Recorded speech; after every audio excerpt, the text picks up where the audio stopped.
Estamos aqui para dar voz ao povo, em defesa dos cidadãos,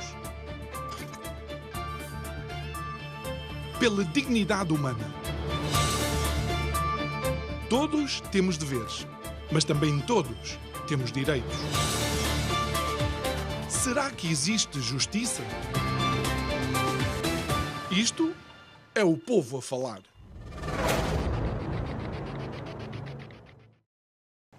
Olá, muito boa noite e bem-vindos a mais um Isto é o Povo a Falar. O programa está consigo de segunda a sexta-feira, neste mesmo horário. A emissão é sempre em simultâneo, aqui Curiacos TV e na Rádio Vida 97.1.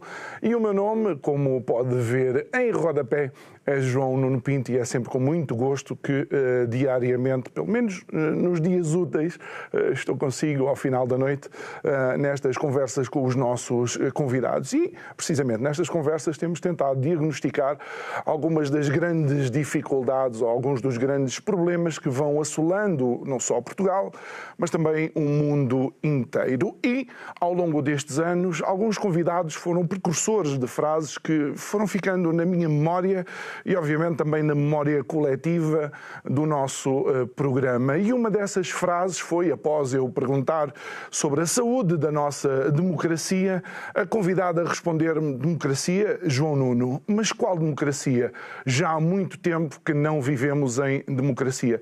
A convidada é Joana Amaral Dias e é quem está aqui connosco para este pontapé de saída para uma semana de conversas. Joana Amaral Dias, boa noite. Olá, Obrigado por estares aqui connosco. Eu é que agradeço o convite. Há algum tempo, recentemente apresentaste também a tua disponibilidade e o teu nome para a presidência da República, mas deixa-me começar precisamente por essa tua frase. Foi um mês em que, de facto, o tema era que democracia, deve ter sido em abril, porque tinha muito que ver com aquilo que eram as expectativas de abril, e devo dizer que surpreendeste-me em clara e inequivocamente em afirmar que já fazia tempo que não vivíamos em democracia. Sim, mais uma vez obrigada pelo convite. Nós não vivemos em democracia há muitos anos. A democracia, só para dar o enquadramento, não é algo absoluto em si mesmo, ou seja, existem vários graus de democracia, várias tonalidades, democracias mais evoluídas, democracias muito imberbes e impreparadas, e nós vivemos cada vez mais numa democracia estritamente formal. Quando eu digo estritamente formal, é que o ato supremo da democracia, que é colocar o voto na urna, ainda acontece. Ainda acontece. Mas tudo o resto já não acontece. O que é tudo o resto já não acontece? Bom, as instituições deixaram de ser respeitadas, deixou de existir um regular funcionamento das instituições, a Constituição da República não é cumprida, o dinheiro público não é usado com parcimónia. Portanto, quando os cidadãos são injustiçados ou os seus direitos, liberdades e garantias são espezinhados, não têm a quem recorrer. Portanto, quando tu olhas para o panorama geral, para estes casos, depois posso falar de exemplos concretos, tu concluís que realmente ainda podermos ir às urnas, e ainda vamos pôr o votinho lá o boletim lá na ranhura, mas é só isto. Na verdade, muitas ditaduras também tinham eleições fraudulentas, eleições viciadas, e nós neste momento também estamos ainda a pôr o votinho na urna numa eleição, a eleição presidencial é obviamente um caso desses, em eleições que são fraudulentas. Nós estamos perante uma burla montada com os vários poderes, onde as eleições são uma farsa. E, no fundo, o voto é exclusivamente os mínimos olímpicos da nossa democracia. Mas, olha, deixa-me ir a um caso específico que aconteceu recentemente, em que fomos todos, de alguma forma, surpreendidos, ou talvez não, pelo agendamento já dos debates para as presidenciais. E eis quando, entre outros nomes ausentes, o teu nome não está lá, é verdade. Mas estão são, digamos, não sei se é os do costume, também não sei se realmente estão os requisitos todos cumpridos por parte dessas candidaturas, também não sei se foram as próprias televisões que definiram, não sei se a entidade reguladora da comunicação também interferiu ou não. Qual é a tua visão, digamos, deste pântano que vemos? Este é um bom exemplo de como a nossa democracia neste momento é uma burla e estas eleições presidenciais são uma fraude. Para explicar a quem não sabe, existem vários preceitos obrigatórios por lei para a realização de eleições. Por exemplo, é o Presidente da República que marca as eleições. As televisões marcaram os debates ainda antes do Presidente da República, o Presidente da República só marcou as eleições na quinta-feira, dia 30 de outubro, e já antes as eleições tinham marcado os debates. As televisões tinham marcado os debates. Isto é um aspecto formal, vamos a falar de lei. Outro aspecto formal é que diz a lei que as candidaturas são consideradas validadas e válidas se até um mês antes das eleições, que ficámos a saber na quinta-feira, que é 18 de dezembro, nós já sabíamos que a partida ia ser 18 de janeiro, mas de facto, efetivamente, lei é lei, um Estado é Estado. De facto, Marcelo só marcou as eleições na quinta-feira, portanto, até dia 18 de dezembro, só no dia 18 de dezembro, a um mês das eleições, é que as candidaturas são consideradas pelo Tribunal Supremo válidas ou não válidas. Quem determina isto é um tribunal, não são as televisões. E como é que determina? Determina observando se existiu recolhas de 7.500 assinaturas válidas de cidadãos portugueses com a respectiva certidão da Junta de Freguesia, porque é um processo muito complicado. É mais complicado ser Presidente da República em Portugal do que formar um partido político. Portanto, é um crivo logo, há logo uma peneira, um filtro, que senão, para não ser todo o cão e gato que se pudesse candidatar à presidência da República, a lei, bem ou mal, eu não estou a dizer que concordo ou discordo, mas isto foi o pensamento do legislador. Pôs logo, à partida, um crivo, uma malha muito apertada, que é 7.500 assinaturas com verificação da Junta de Freguesia. O que dá vantagem aos partidos políticos já com assento parlamentar na eleição do Presidente da República. Sem dúvida, não é? sendo que as eleições presidenciais não são partidárias, são unipessoais, ou seja, o eleitor vota diretamente naquela pessoa, não há partidos, não há distribuição de votos em círculos uninominais, por exemplo, como nas legislativas, não há partidos, portanto, quem quiser votar em mim, vota em mim, não é pelo partido ou sem partido. Quem quiser votar, por exemplo, no Gouveia Melo, que nem sequer tem um partido, embora tenha apoios partidários, não tem um partido, vota Gouveia Melo, portanto, não são eleições partidárias.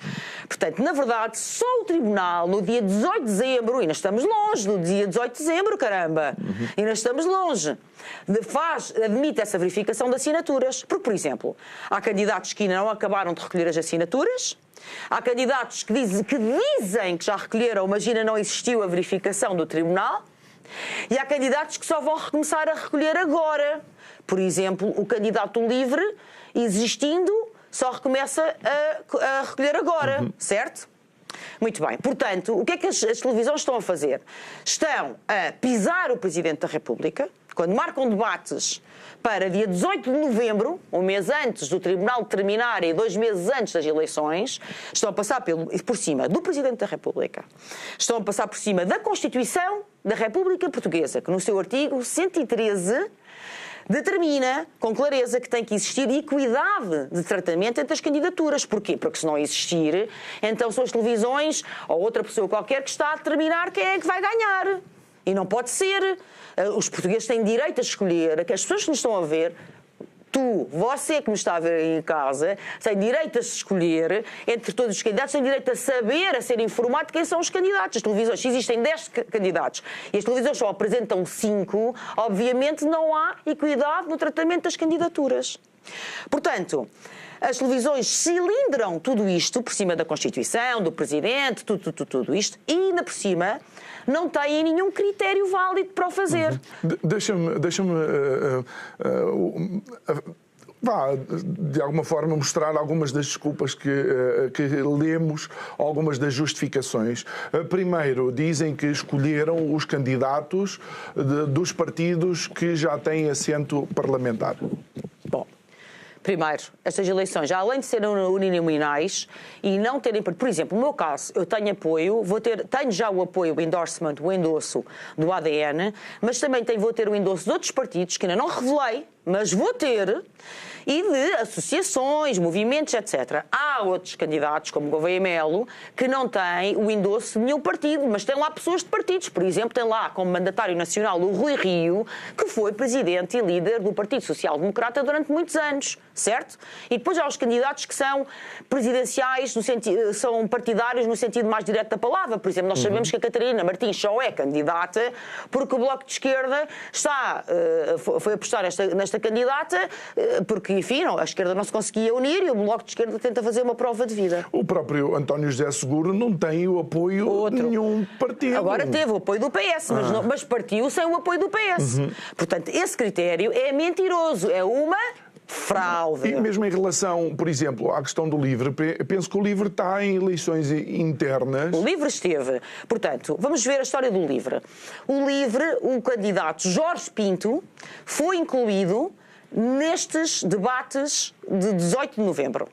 E aqui está como as televisões, obviamente, que excluem uns que não querem, têm medo que sejam ouvidos, eu, por exemplo, claramente, é o meu caso, e põem outros que são do sistema. Portanto, quem é contra o sistema, que é o meu caso, é cuspido para as margens. Quem faz festinhas ao sistema e anda levado ao colo pelo sistema, como é o caso do Sr. Jorge Pinto do LIVRE, entra. Mas o caso do Jorge Pinto é muito curioso, porque o Jorge Pinto avançou, mas o LIVRE, afinal, vai ter um processo interno. Teve num processo interno, quarta e quinta-feira, teve num processo interno. Já depois das televisões dizerem que ele estava incluído nos debates, o LIVRE esteve a perguntar aos seus militantes e simpatizantes se queriam ou não o Jorge Pinto, ou se não queriam nenhum candidato, ou se queriam outro candidato, num questionário com 4 perguntas. Depois, outro critério, portanto, isto é tudo uma aldrabice, desculpem, mas eu não tenho outro vocabulário. É uma burla, é um esquema. Depois, as televisões ainda aduzem outro argumento, que é igualmente patético, igualmente ridículo, que é pela notoriedade pública. Desculpem, mas já há ali candidatos que têm muito menos notoriedade pública do que eu. Eu sou uma figura conhecida dos portugueses, que, aliás, ainda agora venho de umas eleições onde granjeei milhares de votos de portugueses, milhares de votos. Portanto, sou voz, tenho uma equipa, tenho um programa e sou voz de milhares de portugueses. Quem é que conhece o Sr. Jorge Pinto? Que critério é que é esse? O critério editorial, primeiro, nenhuma lei se pode sobrepor à lei fundamental, à Constituição da República Portuguesa. Nenhuma lei, quando nós falamos dos problemas das populações, seja os problemas dos salários, a habitação, o que é que seja, escusam de vir com más práticas ou leis feitas à pressa na Assembleia da República, porque a Constituição é mãe. É mãe. Portanto, nenhum critério editorial das televisões se pode sobrepor à Constituição da República Portuguesa. Além disso, eu devo dizer, e eu cubro-me de vergonha alheia por isto, que a semana passada ouvi podcast, nomeadamente o Contraditório da RTP, onde está o ex-diretor de informação, António José Teixeira, onde está a diretora da agência Lusa, Luísa Meireles, e outras pessoas que têm responsabilidades públicas, a gozarem.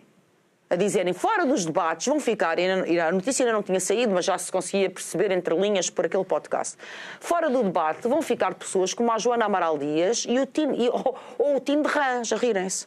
Mas desculpa lá, quem é que são estas pessoas para fazerem chacota, ridicularizarem, enxovalharem, fazerem bullying do time de Rãs? Ou da Joana, ou de outra pessoa qualquer. O time de Rãs, quando concorreu às eleições presidenciais, teve muito mais votos do que muitos outros candidatos do sistema. E isso vindo de pessoas... Verdade ou mentira? É verdade. Pessoas com responsabilidades. E depois o mesmo ouvi num podcast do Observador, onde estava uma pessoa também, não só pessoas do Observador, mas também do Jornal Expresso, portanto da SIC, não é? Que é o mesmo grupo, a dizer exatamente, a ir exatamente afinar por este diapasão, a ridicularizar, a achincalhar as pessoas que não são o António José Seguro, o Marcos Mendes, o André Ventura ou o Gouveia Melo. Porque desta história toda se tira que eles só querem nos debates as pessoas que são realmente do sistema. Vozes dissonantes do sistema, como a minha, vozes que efetivamente criticam o sistema, e eu posso dar 2 ou 3 exemplos de críticas ao sistema que mais nenhum faz, ao sistema onde ele dói, onde ele dói, não é festinhas a dizer que querem uma lei um bocadinho mais à esquerdinha, um bocadinho mais à direitinha, ou um bocadinho... Não.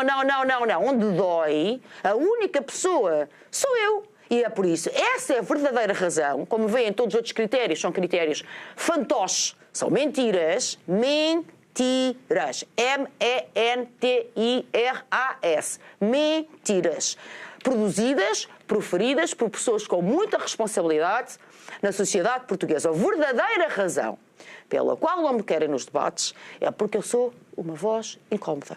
Porque eu tenho muitas pessoas que me seguem, que me escutam, que votaram em mim, que queriam votar em mim. Eu basta relembrar que uma das primeiras sondagens, depois também me retiraram logo das sondagens. Uma das primeiras sondagens, tenho aqui guardada, uma das primeiras sondagens que saiu dava-me mais de 2%. Ainda não tinha começado a campanha. Portanto, é óbvio que eles não querem uma candidata contra o sistema que chegue lá e que tenha 5%, ou mais, ou 10%, ou que passasse à segunda volta. Portanto, isso é uma das demonstrações que nós, enquanto cidadãos, temos que olhar e ver que é clara e inequivocamente a demonstração de que o sistema se perpetua e deixa de fora todos aqueles que possam ser pedras na engrenagem. Com certeza. O sistema vai acolhendo e acomodando as pessoas que podem até parecer vozes críticas, mas que, na verdade, estão a fazer as críticas ou as rebeldias de fachada. Porque depois as verdadeiras, onde dói, elas calam-se. Deixa-me dar 2 ou 3 exemplos, porque eu acho que as pessoas vão perceber melhor. Vamos falar do Orçamento de Estado. Passou agora a semana passada. O Orçamento de Estado, para quem não sabe, é uma lei que se faz para nós prevermos a despesa, o que é que vamos gastar na saúde, na educação, na justiça, etc., para o ano que vem. Certo? Muito bem. É preciso, de facto, fazer Excels, não é? Tabelas, isto tudo é muito complexo, um Orçamento de Estado, e, portanto, é um documento, de facto, complicado de fazer. E depois vai-se discutir no Parlamento essa lei, e um partido diz que quer mais dinheiro na saúde, por exemplo, outro diz que quer mais dinheiro na educação, e pronto, e o orçamento passa ou não passa, conforme os votos que estão na Assembleia da República. E depois, no fim disto tudo, é promulgado pelo Presidente da República, que ainda é Marcelo Rebelo de Sousa. Ora bem, o que é que se passa todos os anos no Orçamento de Estado? E este ano foi exatamente a mesma coisa. Há um saco azul. Ou seja, existe uma coisa que se chama despesas excepcionais, que são 10% do orçamento total. Portanto, se partirem o orçamento em 10 fatias, é uma dessas fatias. Não vão partir o bolo em tantas fatias assim. Partem um bolozão em 10 fatias e tiram uma fatia. E este ano, essa fatia corresponde, essas despesas excepcionais, a 15 mil milhões de euros. Na verdade, é mais do que 15 mil milhões de euros este ano. 15 mil milhões, não é 15 milhões. 15 mil milhões, ou seja, é 1.000 milhões, 1.000 milhões de euros, não é 1 milhão, é 1.000 milhões vezes 15. Estão a ver? Estes zeros todos, 1, 2, 3, 4, 5, 6, 7, 8, 9 zeros. Pelas contas, seria o segundo ministério com maior dotação financeira. É o chamado Ministério Fantasma. O Ministério Fantasma, que tem mais dinheiro, só não tem mais dinheiro que a saúde. Exatamente. Porque tem mais dinheiro do que a justiça, tem mais dinheiro do que a educação e do que tudo o resto vem por ali abaixo. Ora bem, nós queremos que 15 mil milhões de euros anuais, sejam bem escrutinados. Temos que ver para onde é que vai o nosso dinheirinho. Mas quando chegamos às despesas orçamentais, bum, há um bloqueio. Não conseguimos ver onde é que vão estas verbas. Não há prestação de contas sobre esse valor? Não há prestação de contas. Não há transparência. Elas vão para uns fundos, vão para recapitalizar umas empresas de amigos, muitas delas ligadas à banca, outras, mas há pacotes de 4 mil milhões e de 5 mil milhões, etc., que são opacos. Portanto, por onde é que está a ir esse dinheiro? Se vocês somarem... E mais... Para onde é que está esse dinheiro? Claro, é o grande ponto de interrogação. Olha, para os meus bolsos não é, João Nuno, e presumo que para os teus bolsos também não é. Para a educação das pessoas, para a saúde, para a habitação das pessoas também não é. Também não está aí para aí. Agora, onde é que estão os partidos na Assembleia da República Temos tantos partidos, desde o Bloco de Esquerda, ao PC, ao Chega, ao CDS. Onde é que estão os partidos que contestam isto? Não estão, mas estão nos debates das televisões. E eu contesto, e não estou nos debates das televisões. Mas, por exemplo, onde é que estão os partidos que contestam que este ano, saiu agora a notícia, há 2 semanas, este ano outra vez, o Fisco perdoou 40% das infrações fiscais. 40%. São mais 11 mil milhões.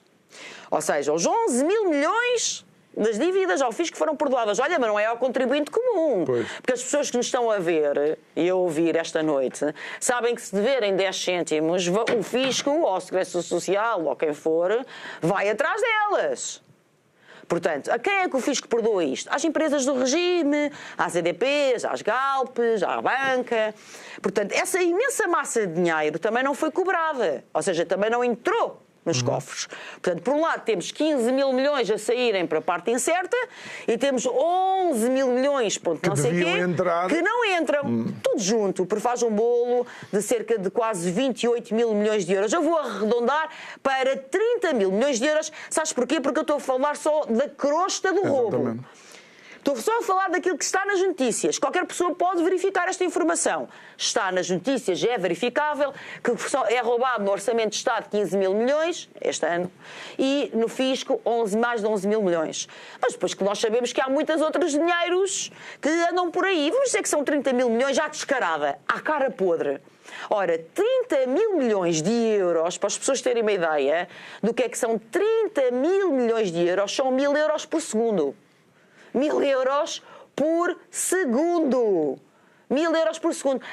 Dava para construir mais de 50 hospitais por ano. Hospitais centrais em Lisboa.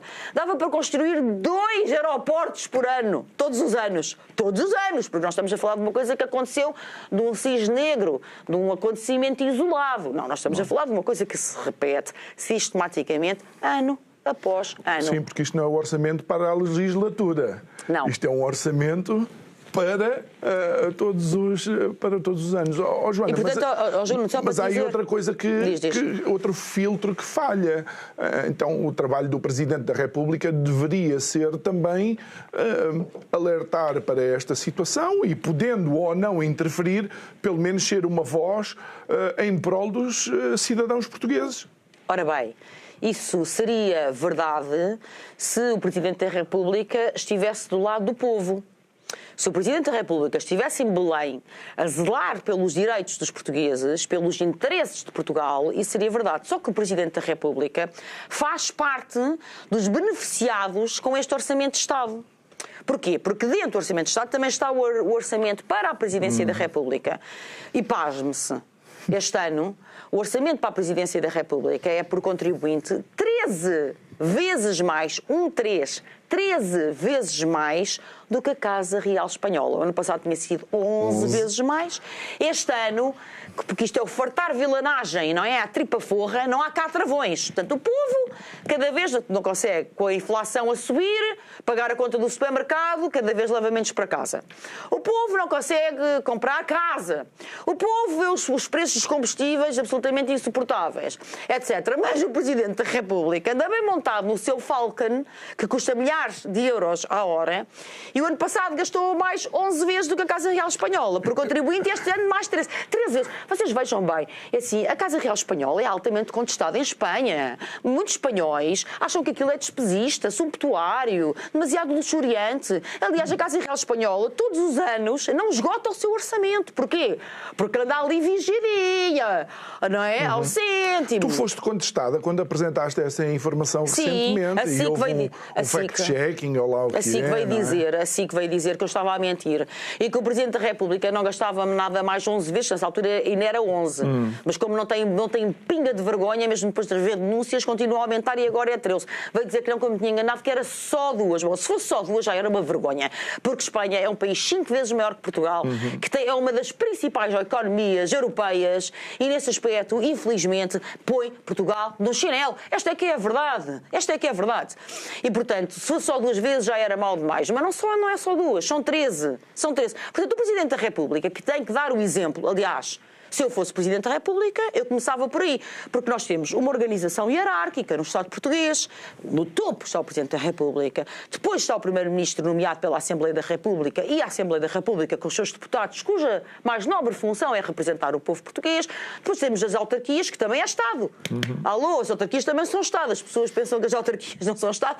As câmaras, isto também é Estado. Portanto, o exemplo tem que vir de cima.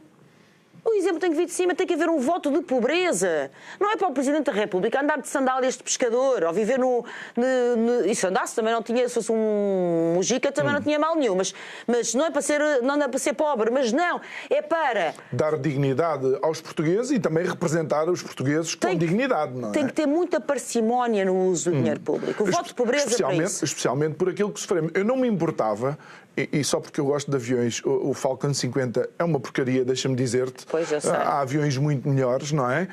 Com o devido respeito para os pilotos da Força Aérea que eu tenho que tripular esse avião. Mas eu não me importava que Marcelo ou qualquer Presidente da República tivesse um Gulfstream, um G650, mas todos nós vivêssemos ao nível dos cidadãos da Noruega ou da Dinamarca, não é? Claro. E, sobretudo, que o usasse com parcimónia, quando faz sentido usar.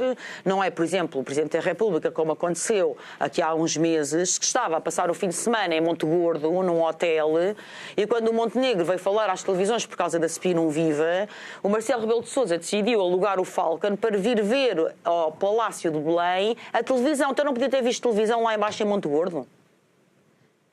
E ainda por cima alugou muito mais horas, porque não é, para ir e vir de Falcon do Algarve, 2 horas chegava, alugou para aí 7 horas, a milhares de euros a hora, foi dinheiro para o lixo. Por isso, quando eu digo que são 30 mil milhões, já estou a ter uma estimativa conservadora, por baixo, já estou a ser bem moderada, bem moderada. Mas, portanto, isto para dizer, se o exemplo não vem do topo, se o exemplo não vem de cima, é óbvio que a corrupção de Estado, porque é isto que eu chamo de corrupção de Estado, é que hoje em dia a corrupção está legalizada. Este orçamento é legal. É legal. Foi aprovado na Assembleia da República, sem que ninguém contestasse este saco azul. Houve outras críticas, é verdade. Existiram outras críticas, temos que ser honestos. Mas não ao saco azul. O saco azul não foi objeto de reparo. Portanto, quando isto acontece, é óbvio que a corrupção está legalizada. Se o orçamento da Presidência da República a gastar desta forma absolutamente pecaminosa é aprovado, é óbvio que a corrupção está legalizada. A corrupção de Estado. Voto de pobreza. Não é viver no miserabilismo, mas ter muito cuidado para gastar o dinheiro dos portugueses naquilo que é realmente necessário ser gasto. Certo? E prestar contas. Isso é que tem que ser. Portanto, a política não pode continuar a ser para as pessoas, os políticos irem servir da política. Os políticos têm que pôr isto na cabeça de uma vez por todas. Ser política é para servir o povo. Para servir. E servir é uma missão dura. É uma missão dura. Uma vez estás a falar de prestação de contas, o exemplo, por exemplo, de uma empresa, ou seja, os políticos ou o governo é o Conselho de Administração, mas nós é que somos os donos da empresa, os cidadãos é que são os donos de Portugal. O poder está no povo, não é? Portanto, existir esses valores que não estão debaixo de escrutínio ou não têm nenhum tipo de fiscalização é, no fundo, não passar cartucho aos donos da empresa. Exatamente. Deve estar. O poder deve estar, o poder é do povo. Só que aquilo que tem acontecido, a própria democracia representativa, sem querer entrar aqui em muitos detalhes aborrecidos, mas, na verdade, ou baçudos, a democracia representativa ou seja, o facto de nós termos lá representantes e não haver mais poder direto das pessoas, por exemplo, através dos referendos, é uma forma já que afasta um pouco os cidadãos dos centros de decisão. Mas ela tem sido cada vez mais encolhida, cada vez mais minguada, ela está mesmo encarquilhada, atrofiadinha. Está mesmo muito atrofiada esta democracia representativa. Como eu disse há pouco, nós vivemos numa ditadura. Ou numa ditadura mole, não é? Eu costumo dizer que é a dita mole, não é? Há a ditadura e a dita mole. Nós vivemos numa espécie de dita mole, não é? E há a democracia, portanto nós vivemos vivemos numa demodura, se vocês preferirem, mas numa democracia nós não vivemos de certeza absoluta. Olha, Joana, também por causa do nosso desenho constitucional, há quem diga que, ou quem tenha receio de que a figura do Presidente da República seja unicamente um bibelô para pôr na estante. Imaginando que tu pudesses e possas chegar à Presidência da República, como é que tu pensas exercer a tua legislatura ou magistratura neste caso? Bom, um bibelô é que não é de certeza. Lá que algumas pessoas que comportavam em Belém como figuras de cera para selfies, isso, digo-lhes elas, respeito à forma como exerceram o cargo. Acho que as pessoas que me conhecem veem bem que eu não tenho propriamente personalidade para ser jarra. Portanto, não é por aí. Já agora, se puderem passar aqui o link para as pessoas subscreverem, quem quiser subscrever a minha candidatura, não tem que concordar comigo. Tem só que achar que eu devo ter direito a concorrer como aos outros. Fica aqui o link. Portanto, figura de cera não, começa desde logo por isto. O Presidente da República, este é um problema dos debates também, da conversa que nós começámos com os debates, porque o Presidente da República tem uma das suas missões maiores e primeiras, cumprir e fazer cumprir a Constituição da República Portuguesa. Nós, neste momento, vamos ter nos debates da chacota, nos debates fraudulentos, vamos ter vários candidatos à Presidência da República que estão a aceitar ou estar presentes nestes debates que a Constituição da República Portuguesa seja violada. Portanto, se logo no princípio da corrida, antes do partido da lagarta fugida, não é? Antes de soar as trombetas, se já estão a aceitar que seja violada a Constituição, o que será depois para a frente, não é? Eu acho que as pessoas devem ponderar nisto. Isto são candidatos que já estão a aceitar regras do jogo, que estão a falsear, a envenenar isto. Portanto, se o Presidente da República tem que cumprir e fazer cumprir a Constituição da República Portuguesa, desde logo eu tinha que mandar, uma vez quando eu chegasse à Presidência da República, tinha logo que mandar prender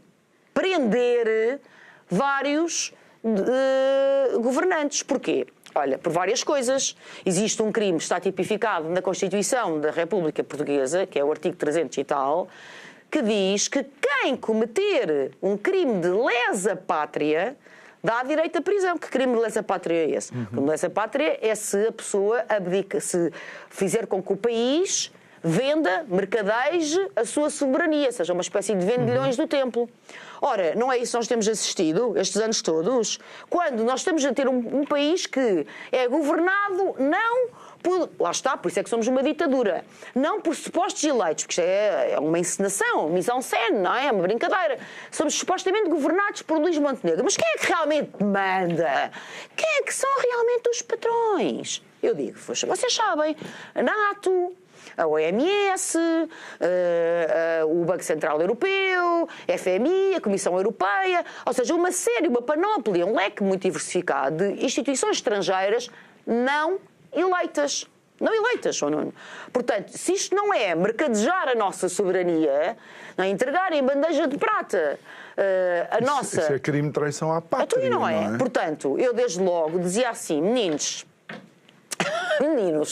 ou realmente começam a afirmar a soberania portuguesa, ou, efetivamente, vou ter que chamar a atenção do Poder Judicial para o crime de lesa pátria e muitos outros, porque depois há muitos outros crimes que poderiam estar aqui em causa. Portanto, quando nós falamos que o poder do Presidente da República, nós até temos um amigo em comum, que eu não vou dizer o nome, mas um amigo em comum, que diz que o Presidente da República só tem 2 botões, 2 bombas atómicas. Não é verdade. Porque só o facto de ter esse poder, de fazer cumprir a Constituição da República Portuguesa... Olha, por exemplo, o Marcelo agora podia dizer assim, em relação a esta fajardice dos debates aldrabados das televisões, dizer assim, meus amigos, isto viola o artigo 113 da Constituição. E ele é constitucionalista, ainda por cima, Marcelo. Verdade. E, portanto, como viola a Constituição, estes debates não podem acontecer. A entidade reguladora da comunicação social, a ERC, honra seja feita, já se pronunciou, mas vamos ver o que é que isso há. Mas portanto, haveria inúmeros casos, não é?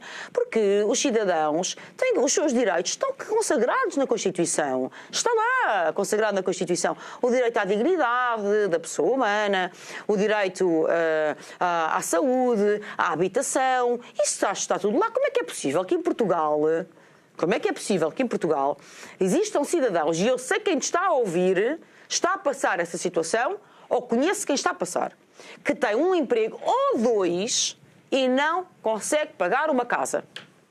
Na Constituição da República Portuguesa está plasmado o contrário, está vertido o contrário. Portanto, as pessoas têm 2 empregos, porquê? Porque o salário mínimo ganha 800 euros aqui, 900 aqui, têm 2 empregos, matam-se a trabalhar, começam a trabalhar às 6 da manhã e acabam de trabalhar às 11 da noite. Têm 2 empregos, isto já é desumano. Eu acho que, quer dizer, as pessoas têm que haver o tal equilíbrio, 8 horas para trabalhar, 8 para descansar e 8 para a família, para se divertir, etc. 8, 8, 8. Mas há pessoas que estão com 2 empregos. Chegam ao final do mês e limpos levam-se 1.600 euros. Então, para encontrar uma casa, não é? São 1.000 euros, depois têm que pagar água, luz, telefone, remédios, alimentação, que está pela hora da morte, etc, etc, etc. Há pessoas com 2 empregos que não conseguem ter uma casa. Vocês vão aos sem-abrigo, vejam quem são as pessoas sem-abrigo, que dormem em tendas, que dormem em estações, etc. Que pessoas é que nós encontramos ali? Encontramos, é verdade, muitos imigrantes, isso é verdade, mas também encontramos famílias portuguesas de gema, de origem. A Constituição da República Portuguesa está a ser cumprida? Está a ser... Porque Portugal não é um país pobre. Quando nós falamos da tal massa de 30.000 milhões de euros entre o perdão ao fisco que se faz aos tubarões brancos e o dinheiro que todos os anos é roubado no Orçamento de Estado, no tal saco azul, isto é óbvio que Portugal não é um país pobre. Portugal não é um país de pessoas que não trabalham. Portugal é um país roubado por elites corruptas. Esta é que é a verdade, João Nuno. Portugal tem muito dinheiro, há muito dinheiro em Portugal. As pessoas esfalfam-se a trabalhar, as pessoas produzem. Os trabalhadores portugueses, acredito que também haja aqui muito imigrante português que nos vê lá fora, portugueses que foram para trabalhar para o Luxemburgo, para a Suíça, para a Alemanha, para a França, para os Estados Unidos, etc., que sabe perfeitamente que o trabalhador português é tão desejado por entidades patronais do estrangeiro. Porquê? Porque é um trabalhador sério, honesto, cumpridor, zeloso, que veste a camisola, que honra a sua empresa. E porquê, ora bem, que isto não acontece cá? Porquê que isto não acontece cá? Porquê que nós não temos um nível de vida, lá está, de um Luxemburgo ou de uma Alemanha? Porque somos continuamente roubados por elites corruptas. Há mais de 50 anos. Há mais de 50 anos que continuam a sacanear e a saquear os portugueses. E isto tem que parar. E esta, volto a dizer, a razão, eu insurjo-me contra esta democracia fantoche, contra esta fraude destas eleições presidenciais. Não é só por mim, não é só porque eu estou excluída dos debates. Há outros candidatos que estão excluídos dos debates e também não é só por eles, é por todos nós, por todos os portugueses. Porque, efetivamente, se não existirem estas vozes, não existe democracia. E cada vez que se silencia, cada vez que se amordaça uma voz que seja divergente e crítica em democracia, está, obviamente, a colocar-se um assaime no próprio regime. E isto não é aceitável e nós temos todos que lutar. Joana, uma das coisas que tens mencionado nesta conversa é a quantidade de leis ou a quantidade de vezes que a Constituição é chutada para canto, se me permites a expressão. E isso leva-me logo a pensar no poder judicial e no papel que os juízes têm. Eu por vezes, penso na justiça como se fosse, por assim dizer, o Conselho Fiscal que fiscaliza, por assim dizer, a ação. Um poder autónomo. Exatamente. Mas não tenho visto isto e, antes, pelo contrário, parece que dentro da própria justiça os tentáculos do polvo do sistema já lá estão há muito. Sim, eu por acaso leio os meus pensamentos, porque eu hoje usei transportes públicos, como aliás é o meu apanágio, e vinha só aqui a pensar, só a fazer aqui um search de... Só pus no Google, recomendo que façam o mesmo lá em casa. Libertados pelo juiz. Libertados pelo juiz.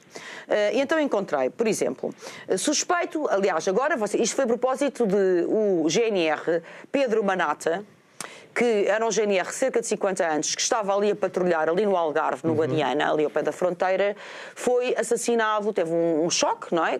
Era uma perseguição no narcotráfico e morreu, perdeu a vida.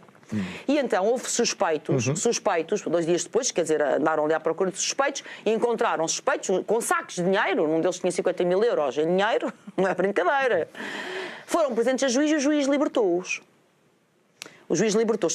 Estão aí. Portanto, anda-se a discutir, não sei que politiquice é que se anda a discutir, quando para mim isto é um assunto magno. Nós temos um homem, um ravo, da Guarda Nacional Republicana, que em serviço, não é no gabinete, não é sentadinho, bem estufadinho no gabinete, está ao serviço da pátria, que perde a sua vida ao serviço da pátria, numa batalha que é tantas vezes silenciosa, e o que é que acontece depois? Nada. Mas tivemos 3 dias de luto do Balsemão. E o juiz liberta os suspeitos. Eu espero bem que o Guadiana leve o nome de Pedro Mata até ao mar. Manata até ao mar. Mata era, olha, isto é um ato falhado que diz bem da infelicidade que para mim é ver que os suspeitos escaparam e quem matou se escapou e quem foi vítima e que serviu a nação já não é honrado. Não é honrado. Mas a propósito disso fui ver. Caso Odeir Muniz, os 2 suspeitos do ataque ao motorista com coquetéis Molotov foram libertados. Rouba paraplégico após ser libertado por juiz. Colocados em liberdade por juiz de instrução, 2 homens furtaram um carro de seguida. Foram detidos de novo. Palmela queima mulher com óleo a ferver e é libertado por juiz do Tribunal de Setúbal. Alegados membros do PCC, libertados por juiz de Portimão, por excesso de prisão preventiva, etc. Não vou amassar mais as pessoas. Mas que justiça é que é esta? O povo não tem direito à justiça, porque só as taxas judiciais que nós temos que pagar, etc., não é? É avassalador. Os processos demoram anos e anos, portanto, uma justiça que leva tanta demora, não é uma justiça. Olha, é o meu caso.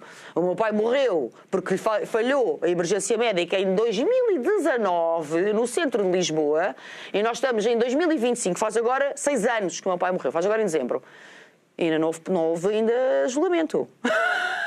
6 anos. Portanto, a justiça é cara. A justiça é demorada. Existe justiça para os pobres e para os ricos. Porque os ricos passam sempre pelos pingos da chuva, basta ver os casos que estão para aí, os Sócrates e não sei o quê, metem recursos, blá blá blá blá, têm advogados de topo, escapam pelos... De vez em quando lá prende-se um ao outro, só para o povo não ficar muito indignado e ser a florzinha na lapela, mas o resto vai passando. E depois, mesmo aqueles que chegam a juiz, porque as forças da autoridade fazem o seu papel, a Polícia Judiciária, o Ministério Público, a GNR, a PSP fazem o seu papel. Muitas vezes depois os juízes não percebemos bem o que é que acontece e passa como... Eu aqui há uns meses fui de propósito a Coimbra, eu sou de Coimbra, mas fui de propósito à terra onde eu fui criada, porque houve um homem que tinha violado, por acaso esse era estrangeiro, um imigrante, tinha violado uma adolescente numa discoteca e que foi posto em liberdade com pena suspensa e nem sequer foi repatriado, nem sequer foi remigrado. Tu achas isto normal? O que é que se passa com a justiça portuguesa? A justiça, democracia, mas qual democracia? Qual democracia se a justiça, que é um pilar, a comunicação social, está toda ao serviço de grandes interesses? E eu tenho que falar do grande interesse do complexo industrial militar. A gente não vai terminar esta conversa de hoje à noite sem falar disso, porque essa é outra das razões pelas quais eu estou excluída dos debates, não é? Mas quer dizer, as televisões, portanto, um dos poderes, que falava já há bocado do quarto poder, está ao serviço de quem? Está ao serviço dos grandes interesses. Os políticos estão ao serviço das tais potências estrangeiras que eu falava há bocado, das OMS, das ONUs, das NATOs, não sei de quem. E os tribunais existem, são roletas muitas vezes, e assim, eu não sei se isso é corrupção ou se é conluio, não sei o que é, mas isto normal não é. Que há quem saiba manobrar dentro desse sistema. Falavas do complexo militar industrial, já há algumas semanas atrás, numa outra entrevista, numa outra conversa que tivemos, realmente mostrámos a nossa perplexidade que em 2025 os orçamentos para o armamento tenham aumentado substancialmente. Não é? É engraçado, porque agora no Orçamento de Estado cortaram uns bons milhões na saúde, portanto, cirurgias, consultas, etc., e puseram uns bons milhões, mas uns valentes milhões para armamento. Eu pergunto se isto é a sociedade que vocês querem. Eu certamente não é a sociedade que eu quero. Não é a sociedade que eu quero. Eu sou mãe de 3 filhos, eu não quero que os meus filhos morram a combater em Tallinn ou a combater nenhuma guerra. Eu sou pela paz. Nós temos que apostar no diálogo e na negociação. Eu não quero... Já as nossas fronteiras não estão ameaçadas. Primeiro, nós nem sequer temos fronteiras. As nossas fronteiras foram dissolvidas, as nossas fronteiras estão abertas, as nossas fronteiras terrestres estão abertas. E as nossas fronteiras marítimas, que deviam ser bem protegidas, até porque o mar podia ser um investimento espetacular para o nosso país, estão altamente desprotegidas e abandonadas. Portanto, que fronteiras? É óbvio que todos estes candidatos presidenciais estão a ser patrocinados, e as televisões, etc., patrocinados pelo complexo industrial militar. Foram patrocinados pela grande indústria farmacêutica durante os anos Covid. Eu vou voltar a repetir, foram patrocinados pela grande indústria farmacêutica nos anos Covid. E neste momento estão a ser patrocinados pelo grande lobby, poderosíssimo lobby das armas. E isto, obviamente, é contrário à civilização, porque a guerra é contrária à civilização. A civilização é feita pela paz, pela política, pela convergência, pelo diálogo, pela tentativa de encontrar plataformas comuns entre interesses divergentes. E, portanto, o complexo industrial e militar, neste momento, é quem domina, quem monopoliza completamente estes grandes atores. Portanto, tu não tens comunicação social livre, tu não tens uma justiça isenta, tu não tens uma classe política que defenda os interesses portugueses. O que é que te sobra numa democracia? O que é que sobra? É uma ditadura. Muito bem, Joana, tu estás também num esforço constante para que, de facto, a tua voz seja ouvida e para que o teu nome seja dos que vai estar no boletim em janeiro.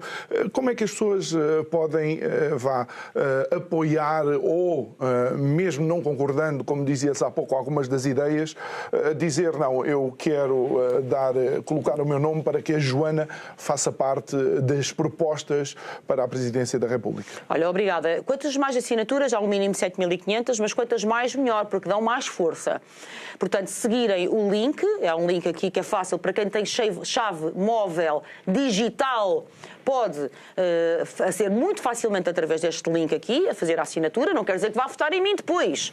Apenas está a possibilitar que eu me candidate. Apenas quero ver a minha voz nos debates. Apenas quero ver como é que os outros candidatos vão responder a estas críticas. Por exemplo, como é que se vão desembaraçar destes argumentos. No fundo, é como quebrar a parede do sistema e fazer que a Joana esteja lá. Exatamente. Mas também vamos ter muitas campanhas na rua, e estamos a ter, de recolha de assinaturas presencial.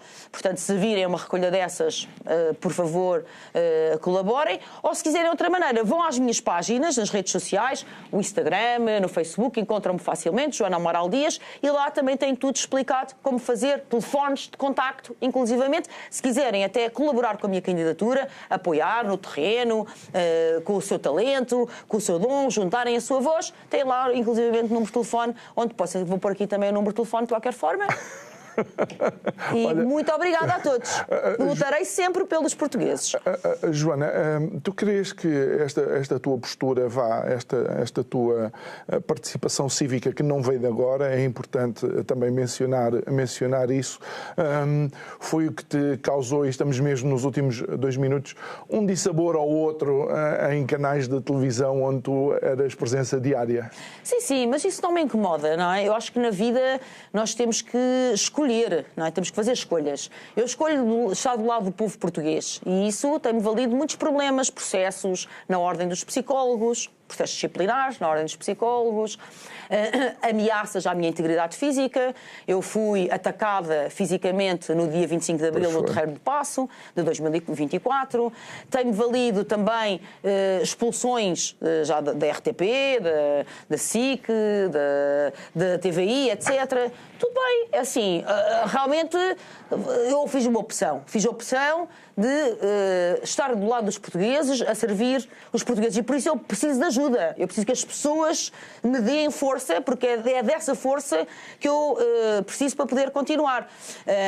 Mas, no meio disto tudo, até à morte, direi presente. E estou aqui para servir a nação e dar a minha vida pela nação, se necessário for. Até porque para quebrar o sistema é necessário que os donos do país, que somos todos nós, cidadãos, participem nessa transformação. Joana Amaral Dias, obrigado por ter estado aqui connosco uma vez mais, a conversa é sempre desafiante. Muito obrigado a si também que nos acompanhou nesta conversa. Se você é uma daquelas pessoas que acha que de facto a Ana seria, a Joana aliás, seria uma voz a ouvir, siga então o link que temos apresentado durante o programa e dê a sua assinatura e o seu apoio à participação da Joana. A mim resta-me agradecer. Já sabe que pode rever esta e outras conversas subscrevendo o nosso canal de YouTube. Vá lá, clique no sininho para receber as notificações e partilhe também. Uma boa noite, até amanhã, muito obrigado.